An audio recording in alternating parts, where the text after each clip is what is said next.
ભલા માણસ શરમ નથી આવતી? હિન્દુના સંતાનોથી ઈંડા ખાતા તમને શરમ નથી આવતી? તમને ખબર છે તમારી સંસ્કૃતિમાં હિન્દુ ધર્મની સંસ્કૃતિને ધરાશય કરી નાખવા માટે દુનિયા મંડે છે. કોઈ પણ ભોગે હિન્દુ ધર્મને સાફ કરી નાખો, હિન્દુ ધર્મની સંસ્કૃતિ સાફ કરી નાખો. એની ઈંડાની અંદર પ્યારો ને મીટની અંદર પ્યારો ને દારૂની અંદર એવા પ્યારો હિન્દુ રહેવા ન પામે, આપણા ગુલામ બની જાય. ભક્તો, તમને ગુલામ બનાવવાની મહેનત છે, તમને ગુલામ બનાવવાની મહેનત છે.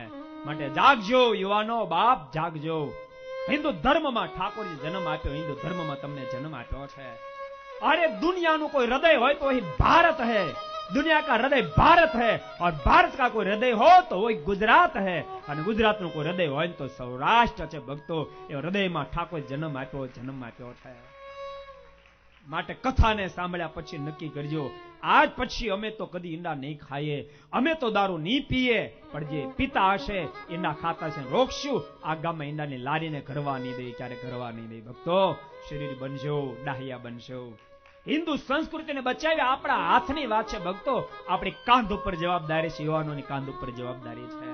વડીલો ભલે કદાચ ઓછું ભણેલા હતા, પરંતુ તેમ છતાંય એણે પોતાની જવાબદારીને વહન કરી આ ગામમાં નથી ઈંડાની લારીને પ્રવેશ થવા દીધો, નથી દારૂનો પ્રવેશ થવા દીધો. ભલે ભણેલા નહોતા, ભલે કદાચ ઓછી બુદ્ધિ હશે, આપણે જેટલી સતેજ બુદ્ધિ નહીં હોય, પણ ભક્તો એણે સંસ્કૃતિને જાળવી છે. આપણી જવાબદારીમાં આવે, સંસ્કૃતિને જાળવી આપણી જવાબદારીમાં આવે.